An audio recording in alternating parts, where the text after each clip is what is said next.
Welcome along to the Racing Post European Football Show, sponsored by SBK. I'm Dave Clark and I'm joined by the three wise men here in the studio, Mark Langdon, James Milton and Nick Goff, professional punter. Nick, I'll start with you. We're going to talk all things Champions League mainly, but we'll touch on the Conference League and the Europa as well. Early in the season, the excitement builds, the draw's been made.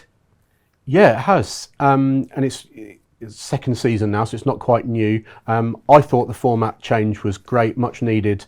I thought it's really interesting the top 8 get that extra game, because previously if you won your group you were supposed to get an advantage, but it didn't really work that way because some top teams would come second in their group. You miss out a round now by coming in the top 8, and playing those 2 games fewer is a genuine advantage. That said, the team that won the competition obviously finished in that 9th to 24th bracket, and it was interesting to see you have Man City, PSG, Real Madrid and Bayern. I think it was 4 of them didn't make the top 8, so we'll start to see trends now. We're going to our second season. Is it going to be the norm that some of the big sides won't make the top 8, or over time will the big teams realise it's so important to get into that top 8 and start to fill those big places with the big names? We'll see from this year. Lango, little feel for it last year. I think PSG finished 15th, didn't they, in the table, something like that? Yeah, they did. I would not draw sort of quick conclusions that you can just finish anywhere and you know, that gives you a great chance of winning the competition. I think, you know, they were quite lucky in the draw. They got Brest in the kind of that playoff round. Real Madrid got Manchester City, and you couldn't have been sort of more different really in terms of the quality of opponent there. Then they got Liverpool and could have gone out on penalties, even though they deserved to win the game. It went to penalties. They might have lost, you know, and then everyone would have said, oh, PSG, they're just bottlers. And as it turns out, they go on and win the competition. I always think give yourself the best chance of winning, and I think that means to finish in the top 8.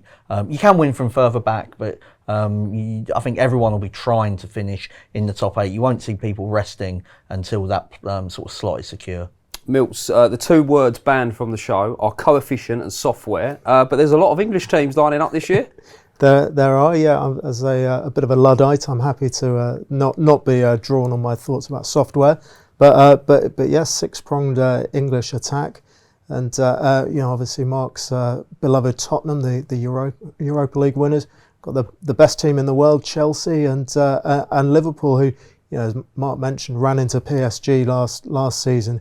Now, they didn't really do much wrong, did they? Finished top of the league standings, which was meant to give you a decent advantage, and yeah, lost on penalties to PSG, Premier League champions. You know, they set a good standard as well. I think when I think Liverpool's season just went off at the moment when I thought they might do the quad, because they I think it was about 2 weeks later it had all fallen apart from the league. But you know, that's what can happen, and in the Champions League particularly, the level once you get to kind of last 16 quarterfinals is the best in the world. It's better than the World Cup. Might not be as exciting as the World Cup for different reasons, but the level is unquestionably the best. So I think that's why everyone likes the competition so much. Indeed, yeah, through gritted teeth there, Milts, talking about Chelsea being world champions and Tottenham winning a trophy. But even so, right, you are here, of course, on the Racing Post YouTube channel. Do remember to like, comment and subscribe. Get involved, your thoughts. I don't want to hear about coefficients and software, but we want to know your thoughts on this year's Champions League, as well as the other competitions. We have recently hit 60,000 subscribers, so thank you to everyone who's hit the subscribe button. Do get involved. We're trying to get to 75 now. We are here, of course, with our friends at SBK, betsbk.com, for the website. They have a new customer concession for you.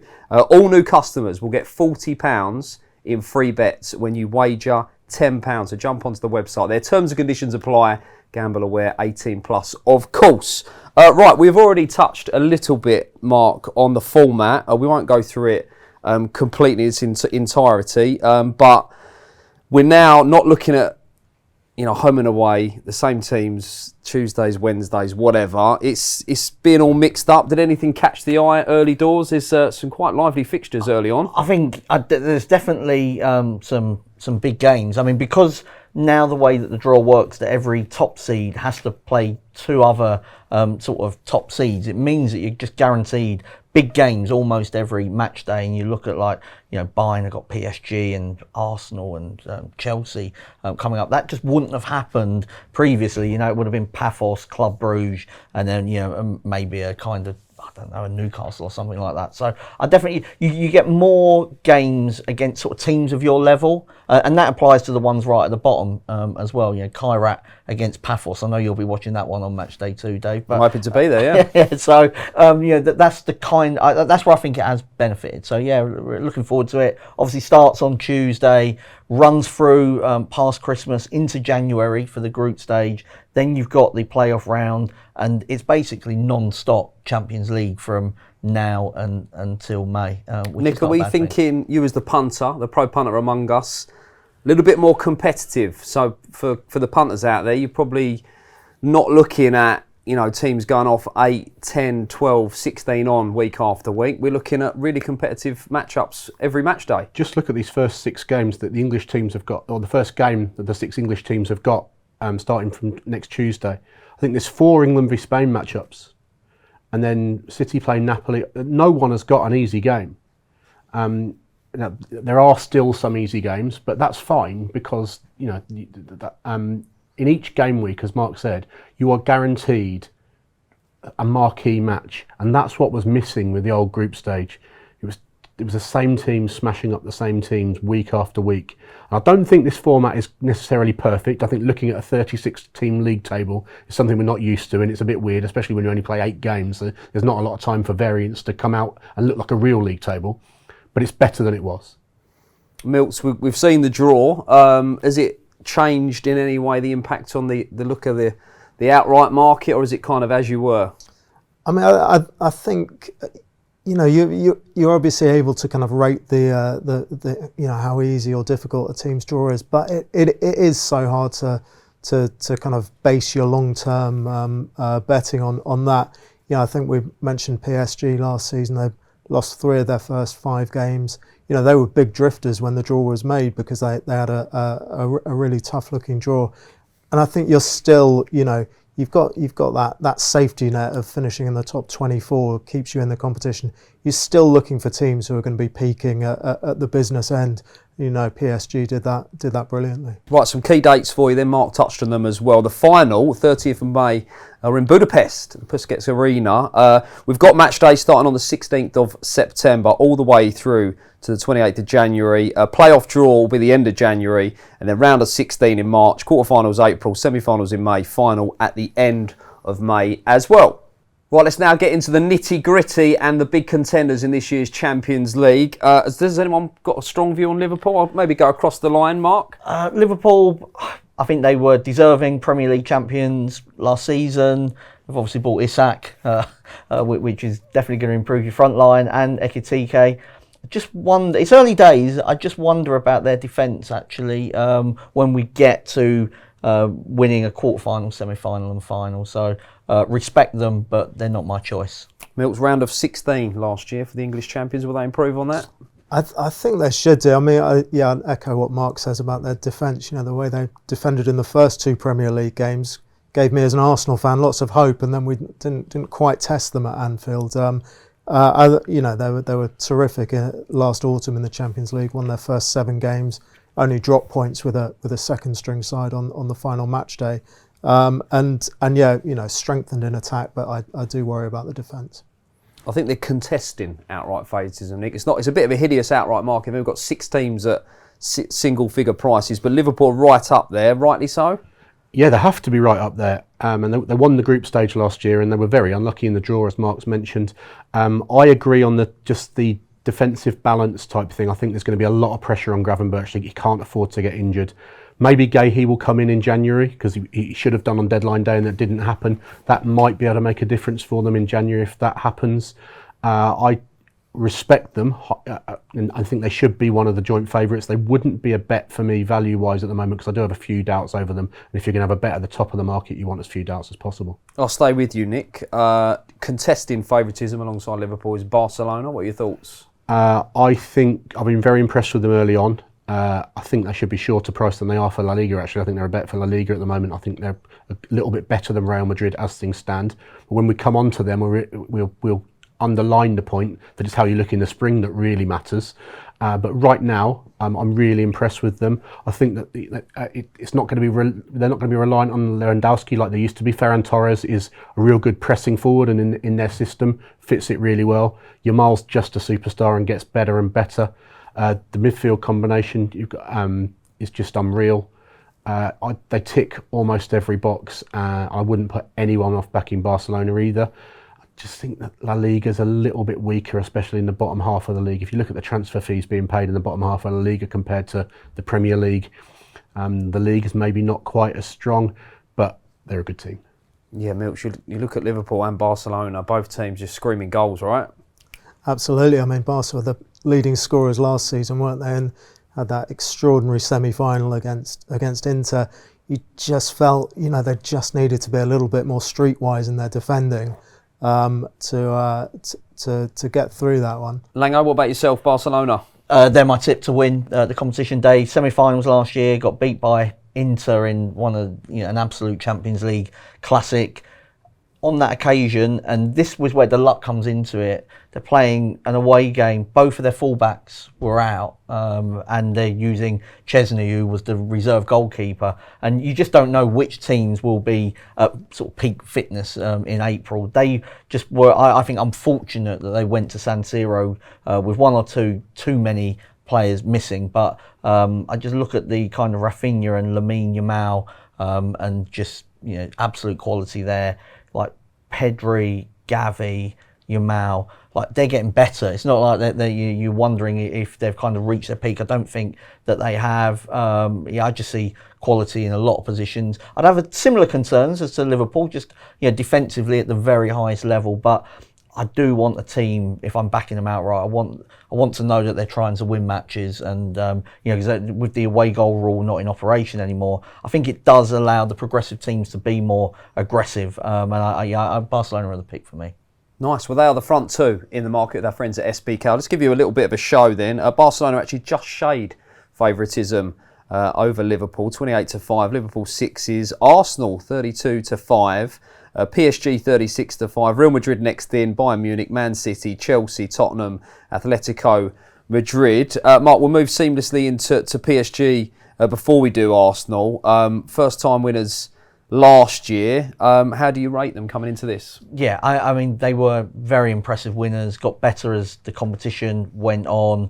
Another young team that you feel like probably got a bit more to give. They've got a hard draw. Milt's already mentioned they've drifted since the draw was made, so they might be one of those teams that again has to come through the field. That would just be my sort of biggest concern about them. Also, just change the goalkeeper over. Donnarumma played his part in that success, and at the moment Doué and Dembele are injured, but I certainly couldn't sit here and go, oh no, I really want to lay them. Just wouldn't be my first pick. What about your team, Milts? You're right up there, third in with SBK, ahead of the defending champions PSG. Yeah, Arsenal, I think are well suited to the Champions League, actually, from what we've seen. Obviously had a long exodus away from the top level of European football, but they've looked really comfortable the past two seasons. They lost to Bayern Munich in the first season back. That was a tight knockout tie. And competed pretty well against PSG in the semi-finals, despite missing some key players. Basically, it came down to PSG's ruthless finishing, some very good goalkeeping from Donnarumma, who's obviously moved on now. I think Arsenal have a decent chance. So defensively strong. The way they bullied Real Madrid in the quarterfinals last season was magnificent. And I think they're the kind of side who a lot of the European teams will not fancy taking on, because they are so powerful in defence and midfield, and you're just hoping as an Arsenal fan that Gyökeres and Eze are gonna kind of spark that attacking unit into action, and I think they've got a very good chance. And Nick, PSG climbed to the top of the mountain. Arsenal yet to do it. Can they do it this year? I have doubts over their chance creation and open play, whether they can just create enough chances. Set pick, the Real Madrid game was brilliant, but it's two out of this world free kicks in there. They've gone to Anfield this season already against a team who have looked sort of defensively porous and had one shot on target in a game that they really should have done a bit more in. And I just wonder whether there's so many superb attacking teams in this competition, whether that might be a problem for Arsenal at the latter stages. Do you think they're a bit overrated in the market? I think that PSG being fourth favourites is a massive overreaction to their draw, because I don't think it really matters to them if they don't finish in the top 8, because they're in the Farmers League, as everyone likes to call it. And if they've got 2 games coming up, they can rotate in 2 league games to be fully on top of that, and ideally have a league title in the bag by April and throw all your irons into that fire, which teams in a Premier League or a Serie A title race won't be able to do, you wouldn't think. So I think there's an advantage to PSG there as well. That felt like a huge factor last season, didn't it? I mean, they were just rotating throughout the league campaign, and it was no fluke that they had the fittest squad come the kind of quarterfinals, semi-finals, and it was a brutal final, wasn't it? Where Inter had been fighting on every front with the oldest squad in the Champions League, and had kind of blown up in the competitions as well, not won them, and then they arrive at the final knackered, and PSG, the fresh legs, just run rings around them. What of Man City then, Mark? Well, I think City, we've seen so far this season that the kind of just defensive lapses just haven't been sort of ironed out of their game, because they were comfortable enough against Wolves. They opened the chances against Tottenham, didn't score, made mistakes, and then were too far behind against Brighton. Looked like they were on cruise control and then lost the game, sort of out of nowhere, really. So it's a new team. I think they'll get better as the season goes on, but you would just, and Haaland, we're speaking just after Haaland absolutely smashed Moldova to pieces the other Almost day, single-handedly, and he's capable of just winning matches on his own when he's in form like that. But I just think collectively, are they able to win at the moment 3 or 4 big games in a row like they're going to need? And I would have my doubts, even though I tipped them for the Premier League. I still think they've got a bit of time to come back in the Premier League. Champions League, this team I don't think is kind of there. I think you need to build towards the Champions League, and they're at kind of an early part of their reset. What about the world champions then, Milton, Chelsea? yeah, it's going to be interesting. Bit of a step up from the Conference League where they were playing kind of Noah, was it?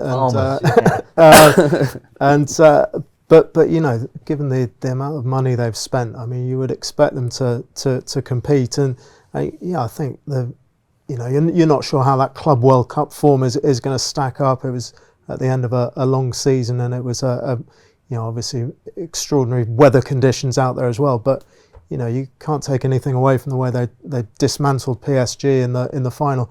And PSG had looked terrific up until that point. So I think Chelsea have to be taken seriously.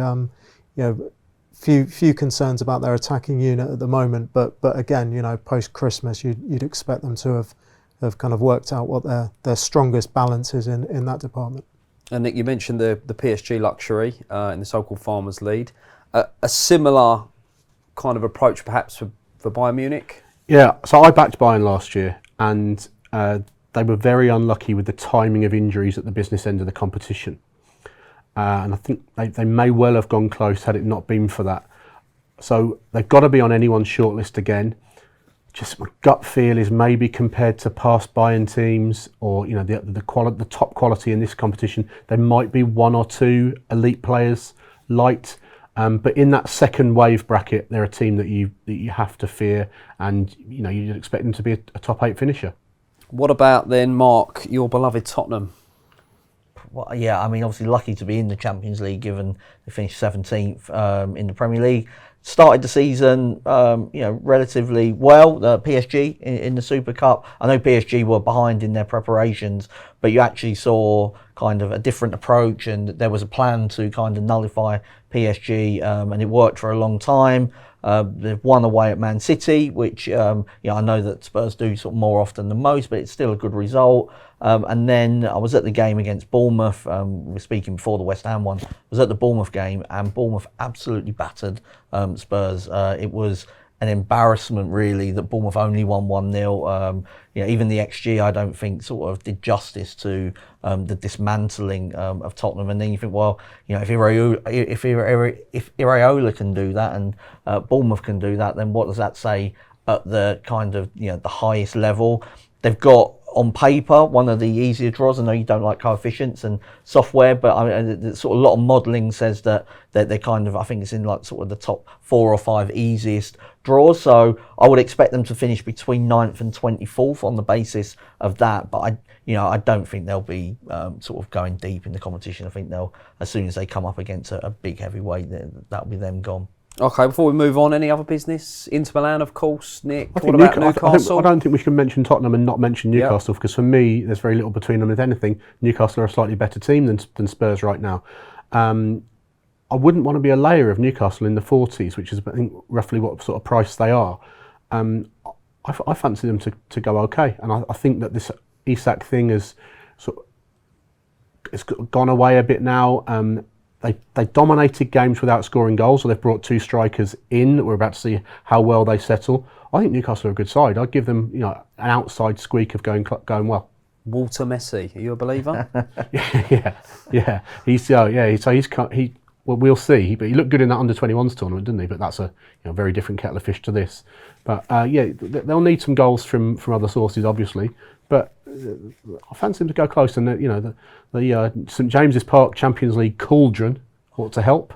So I'm quite positive Newcastle. Well, a seamless move in then. I'll stay with you, Nick, because we're now going to talk about sort of a potential top 8 finish for perhaps not one of the big guns, and it sounds like you're pitching Newcastle right up there.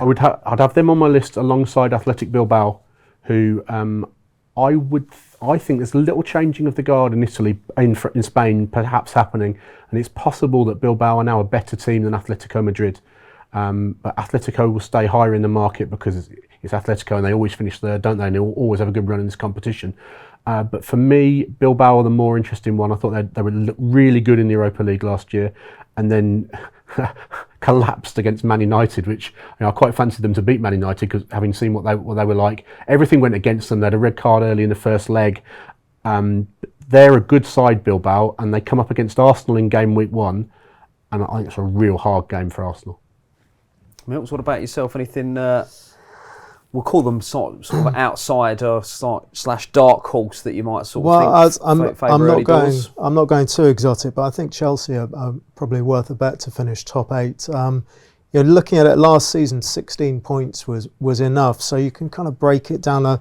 They've got home games against Benfica, Ajax, and Paphos, which looks decent. Away fixture at Karabag, obviously it's a long way, but you'd expect them to pick up 3 points. And even the opening trip to Bayern Munich, I'm quite cool on Bayern Munich actually this time around, particularly in the early stages with Jamal Musiala injured, and might not be back till the new year. And he's one of the real game changers for Bayern. A bit underwhelmed by their transfer business this summer. So I think Chelsea could cash in there, and that will set them up nicely for some easier games. Right, you got dark horse for us? In terms of the sort of outright no, I'd struggle to see anyone kind of outside of the obvious really getting in there. In terms of top 8, the 2 I looked at sort of bigger prices were Villarreal and Monaco. I think Villarreal go to Spurs on match day 1. It's definitely not an easy game for Tottenham. But we haven't spoken about Real Madrid much yet. I mean, they're definitely not a dark horse. But in terms of top 8, I was looking at them. I mean, they're odds on for a top 8 finish, but I just feel like they've actually, of all of them teams, they have got a nice draw. I expect them to pick up a lot of points from their home games, particularly. They have to go to Anfield, but apart from that, it's not bad. They've got City at home as well. And I think that they're a team under Xabi Alonso that will be much more structured and organised than they were under Carlo Ancelotti. Carlo Ancelotti is very much a Harry Redknapp style of manager who kind of lets the players do what they want, trusts them to, and then gives them the platform to be the best version of themselves. I'm not sure that works now, given how football is and how, if one player doesn't press, like the whole thing can fall apart. And previously they had Vinicius and Kylian Mbappe that just weren't interested in defensively. He actually, just before the international break, he dropped Vinicius and played Rodrigo on the left hand side had a more hard-working midfield and built the team around Mbappe. So I think it'll be interesting to see how that goes. But just in terms of top 8, I still think there's like a fear factor for a lot of teams, particularly when they go to the Bernabeu in playing Real Madrid. So I think there's some easy home points, and I think they'll finish in the top 8. Let's stay with Madrid then, Nick. Where do you sort of rate them? Right now, as I said, I think they're a little bit behind Barcelona in Spain. But Bellingham's to come back from injury, which is obviously a massive thing. And Camavinga's been out as well. It'll be a brave man to say that come the spring, Real Madrid, there's no club with a better reputation in this tournament than them. 15 times winners, yeah. Yeah, will be bang in the mix come the end. I just think where the prices are at the moment, I've got them that far behind Barca that to make that up and be confident they'll make that up relative to the prices, they wouldn't be on my shortlist as a bet right now. What about you, Milton? Just quickly on Madrid. Yeah, I think Nick's probably nailed it there. That I think it will take time for them to hit their peak under Alonso, but all the ingredients are there, and the manager's come in after doing a terrific job with Leverkusen. So yeah, it would be no surprise to see them really kind of hit their top form after Christmas. Okay, well, let's move away from sort of where we think team's going to finish in the table. Let's talk about who's going to put the ball in the back of the net, Mark. We're looking at Haaland, Mbappe, Lewandowski, Salah, Kane, Isak, Gyökeres. Last year, Rafinha and Garisi, 13 goals each. Have you got any views on the golden boot, as it were? Are we still calling it that? Yeah, we can still call it that. I think you have to for official. It's top goal scorer just on because golden boot can be shared around and different things. But I thought Mbappe again. I'm going for the big names here, but I thought Kylian Mbappe was the one to go for, mainly because what I was just saying there about how Vinicius has been, if not sidelined, certainly put in his place more by Xabi Alonso, who I think has made that hard call that Ancelotti didn't want to make in terms of, right, I've got all these attackers, but they can't all really play in a team. And Alonso has just, Mbappe's the best striker in the world, so we'll build the team around him. And, if Vinicius wants to play, he'll have to work harder off the ball. And, Mbappe on penalty duty, probably. They've got a few that can take penalties. I expect him to play most minutes, and there's a lot of easy goals, I think, in that league phase for him, and probably a couple of others. But yeah, Real Madrid don't have as many difficult games, I would say, than some of the other teams. 13 was enough to win it last year. What sort of number do we think this year? Same again? Well, I think that's reasonably high. 13, but obviously it's hard to know. Like, was last year just a one-off? You might need 16, you might need 10. I don't want to jump to too many conclusions. It's like, how many points do you need to qualify? Everyone's gone, well, you need 10 and you need 16 to get into because that's what it was last year. I mean, who knows what it'll be this year, but you'll need double figures. And if you get a nice draw like PSG did, you might want those 2 extra games, but it's quite you don't want to play for those. So I think you can overcomplicate matters at times. Mbappe, arguably the sort of best striker, playing for a good team, go for him. Guaranteed goals, that's for sure. Milts, what about yourself? Yeah, I'm going a fair way down the betting, but Guirassy, who shared top goal scorer honours last season, I think there's a bit of juice in his price again. He was joint top scorer at the Club World Cup as well, and in the Champions League last season, Dortmund got knocked out in the quarter-finals, and he still finished top of the pile.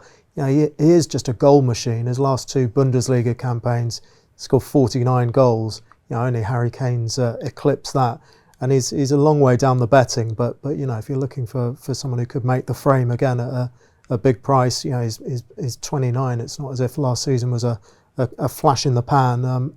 So yeah, he'd be one for the shortlist. I like it. Nick, I think I've noted a bit of nodding along there, but we saw last year, you don't necessarily have to focus on the team that you think's going to win it, who's going to score the goals for them that's going to win this. No, boringly, I've fallen on Haaland here, partly because they've got that hard draw and they might end up in that 9th to 16th bracket and get 2 extra games. We've seen in midweek what he can do against the smaller clubs, and it's incredible that I think in the ante-post market, we're almost Man City like the forgotten team. Like, they've got Rodri to come back, they've got Gvardiol to come back. Donnarumma's about to settle in as well. The problems we've seen with Man City, the little teething problems with Man City in August, may be well forgotten by March or April. And I think Haaland ticks all the boxes of the person that I'd want to be with on the top goal scorer market. I wouldn't be surprised if we see Man City rubbing their shoulders with the big boys come the business end. When you look, this time last season, City were dominating the market for the Champions League, and obviously they've been slipped down the pecking order this time. But yeah, as we said about Real Madrid, see where they are at Christmas, and it could be ominous for their rivals. A great point made by Nick there about the potential of 2 additional games. That's going to be a factor, right? It is. It's just, I think it's so hard to kind of go, well, who's going to finish 9th to 24th. I mean, like Bayern, according to the models, have got the hardest draw around. So that might mean Harry Kane gets 2 extra matches, but maybe he's got a bit more competition for spots now that he didn't have this time last year. So it's a hard thing to work out. It's like in the World Cup. Yeah, it's like kind of filling in your World Cup sheet, isn't it? And it never goes according to plan. And there's, as Mark said, so many other permutations in this format. If you get the 2 extra games, you haven't scored enough goals to get in the top 8 in the first place, have you? So, unless you beat somebody 10-1. My brain's hurting. We've got to move Well, on. we've boxed off most of the outright stuff. Let's talk Matchday 1 at Treble. Our friends at SBK are going to boost this as well. So we'll go down the line, Mark. At the time of recording, we are some week away from Matchday 1. Who's the best bet? I'm going to go for Juventus to beat Borussia Dortmund. So for Miltz's Girassi tip, hopefully it's like 6-4 or something like that. But I would say I was pretty negative on Dortmund. I thought they were poor at the Club World Cup. And now what does that form mean? We're not quite sure. But they really didn't impress me. They weren't great for much of last season either. And then already this season they've conceded 3 goals at St. Pauli. So I would have concerns about Dortmund when they're up against teams at their type of level, and I would say Juventus with home advantage, so as we speak, currently trading just a shade of odds against. It's hard to know exactly what Serie A is because it's definitely a league that takes a bit of a battering, but Inter reached the final last season, and so I'm not one of those that thinks that Italian football's completely on the floor just yet. Juventus last season just drew too many games, had an incredible run of draws. Bremer, the centre-back, got injured, missed most of the season, and you can almost pinpoint the moment at where it started to go wrong for Thiago Motta was around when Bremer got injured. He's back now. I like Jonathan David up front. I think he was a smart pickup, one of those players that gets linked with just about every club. Finally went to Juventus. Vlahovic was the kind of poster boy of that attack, and I've always thought I didn't think he was overrated at the start. By now, I think he's massively overrated. He always gets talked up when he plays for Serbia, and just think he's just not as good as people think. So I think Jonathan David up front has made a difference to them. So in both boxes, they're a better team than I think they were last season. So I'll go for Juventus to beat Borussia Dortmund. I like it. Don't sleep on Juve then, according to Lango. What about yourself, Miltz? Yeah, I'm going for Liverpool to beat Atletico Madrid. I mean, Liverpool so good at Anfield in the league phase last season, won all 4 of their games, and that included demolished Leverkusen and beat Real Madrid as well. And I think we've mentioned that we're all a little bit negative on Atletico. Really poor start in La Liga. I think they've taken 2 points from games against Espanyol, Elche and Alaves, and a trip to Anfield is a significant step up for them. Okay, well, SBK are going to be boosting this treble, Nick, so give us a good thing then, match day 1. Yeah, I'll go for Olympiacos to beat Paphos. I think it's great for the Champions League itself to have these new sides, Kairat, Paphos, Karabag, in the 36. It freshens it up a little bit. They've done extremely well to qualify. Kairat by beating Celtic. I just think these teams are going to find this extremely tough. It's a sort of dream first match for them to be going to Greece. Yeah. But Olympiacos are a proper, stellar European football side, and this is going to be a real tough test for Paphos. And at the price, I'm happy to have Olympiacos in the treble. And I just think, as outside of the treble, you like Villarreal to avoid defeat, Nick, against Spurs. Both of these Spanish teams, for me, Bilbao at home to Arsenal. and Villarreal away to Tottenham. The double chance, the draw in the Spanish side onside, I'm going to be with both of those. So if Arsenal and Tottenham both hose up on night one, you know I'll be starting in a bad place. And just for me, just while we mentioned Paphos, David Luiz at Paphos, there's a to finish bottom market, and like Kairat dominate that, and they are the smallest team in it, but they play Paphos at home in one of the match days. Like, I just can't see the difference between Paphos and Kairat being quite as big. If Kairat can win that game, like 3 points might be enough for them not to finish bottom. And Paphos have got their easiest game is Slavia Prague at home, and like Slavia are better, I would say. And you have a look at Red Star, who Paphos beat in the round before. I think they were odds on in Paphos to win that game. So like clearly the market doesn't rate Paphos particularly highly, as you would anticipate. So that game away to Kairat might decide who finishes bottom, and there's a big discrepancy between the two teams at the moment, which I think it should be closer. I'm not saying that they've got the wrong favourites, but I think it should be closer. Nice. Well, there's a million markets. Any other business? So we'll get on to Conference and Europa League, but before we finish on the Champions League, anything else to add, gents? Who did you fancy to win it, Nick? Did you make that sort of felt like you give a few positive shouts out? Yeah, I was keeping that to myself. So I've landed on PSG just because they're fourth favourites in the list because of the hard group stage. We mentioned Donnarumma going, but they've not really lost an outfield player of note. They're a very young side, and a lot of them are a year older. They've got 5 attackers, quality attackers that can rotate at will.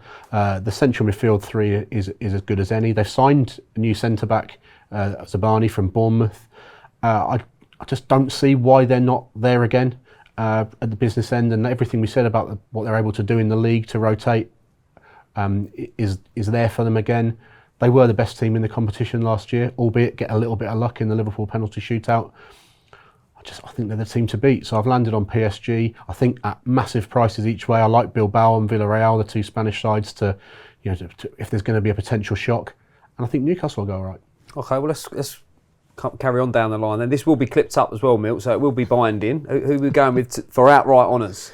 I'm going for Arsenal. I can see Arsenal, like a kind of Greece at the Euros, boring their way through.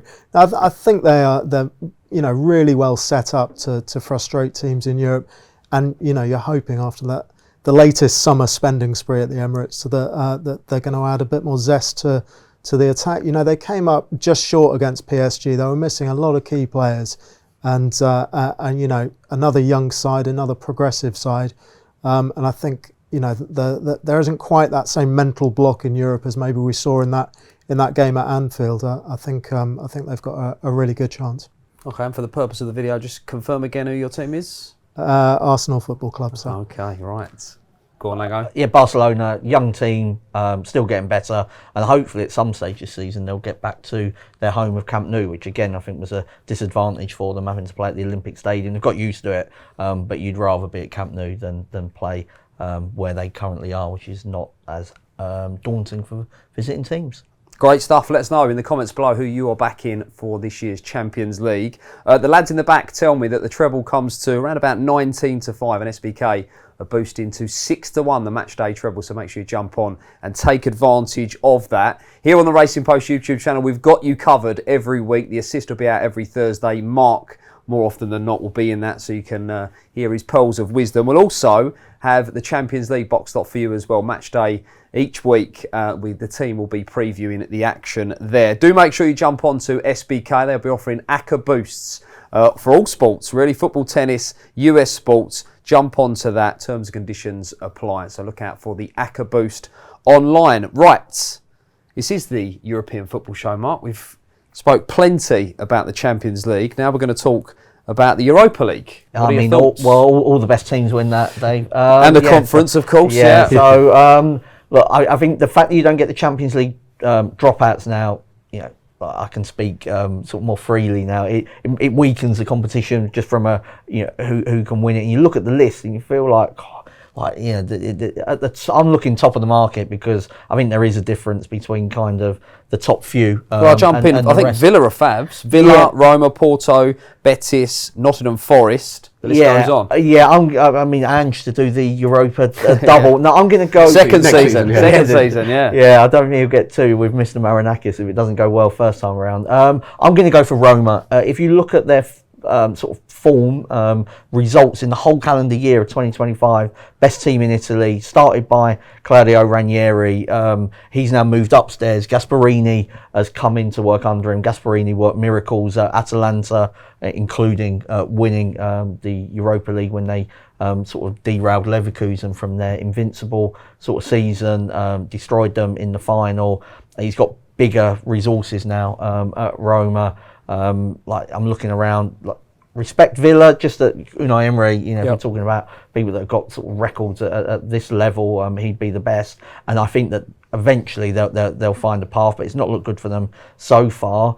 Like Porto, they beat Sporting recently, so maybe they're on an upturn, but way behind kind of the Lisbon Giants last season. I thought Betis sort of found their level in the Conference League, so I don't think it would take a huge amount of winning, and therefore Roma, who were they bumped into Athletic Bilbao last season and had a player sent off right at the start of the match, which Hummels got sent off. So Roma were the ones I landed on.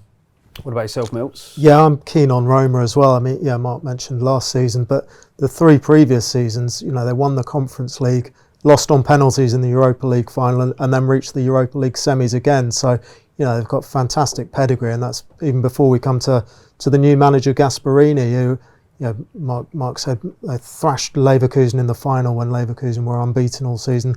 Thrashed Liverpool at Anfield earlier in that run. And I think, you know, he's inherited a side who were defending absolutely brilliantly at the end of last season. They've started out with a couple of 1-0 wins in Serie A.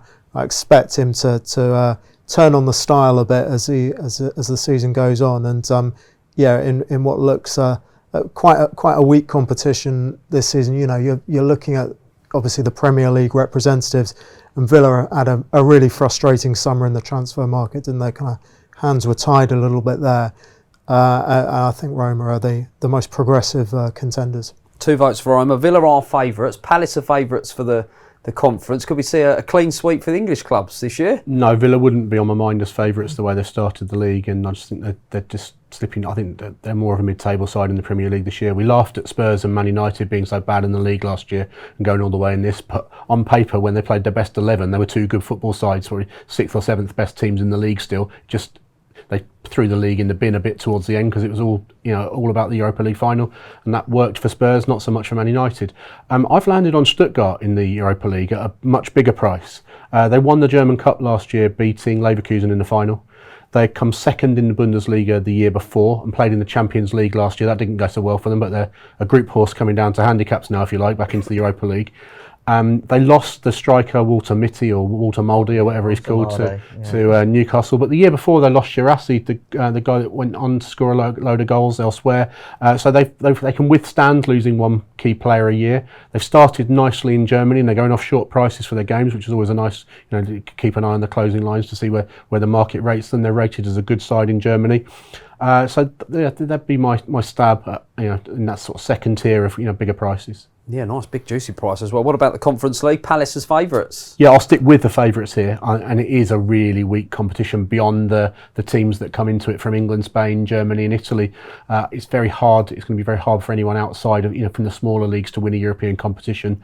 And I think Palace genuinely have improved into a properly good football team, who I would rate sort of level with Brighton now, around sort of the 8th best team in the league. Maybe level with up their level with Villa now. And if Villa were in this competition, they'd be a pretty short price. Yeah. Whether Gahey stays beyond January, we'll wait and see. But they've tick a lot. They've just got a really good squad now. They've done really well, Palace, and I don't think they're the sort of team that'll fall away. I think good price to win it. Palace, Fiorentina, Strasbourg, Shakhtar Donetsk in there. But Palace favourites, Milts. What about yourself? Yeah, I think Palace are the right favourites, but I'd be looking at AZ Alkmaar as an alternative. Gave Tottenham a bit of a scare in the Europa League knockouts last season. lost to West Ham, didn't they? Famously in the not too far from Amsterdam. It's a good away day, that one, I can tell you. You weren't one of those fighting in the. No, I was not. Absolutely not. No. So that was in the conference semis 3 seasons ago, and they've obviously got an amazing scouting system there. They've sold some players for decent fees this summer to Wolves and Leverkusen, PSV. They've got a really good young squad managed by Martin Martins. So good they almost named him twice. And they'd be the alternatives to Palace. But I certainly echo what Nick said about Palace setting a decent standard. Troy Parrott up front. Troy Parrott, I think he's favourite for the Eredivisie Golden Boot. I saw the Conference League Golden Boot. I'm not betting on that, are they? I'm going to 3 different choices here for the Europa. I mean, I feel like Fiorentina should win it at some stage because they feel destined to just be in it forever. And they are stalwarts of the competition. But I think Rayo Vallecano, much smaller team in Spain than kind of what you might associate. Like Betis were in it last year. Would be a much bigger sort of side. But Rayo are decent. I mean, they played Barcelona before the international break. They drew 1-1. They had as many shots as Barcelona, only just lost on possession and had more shots on target.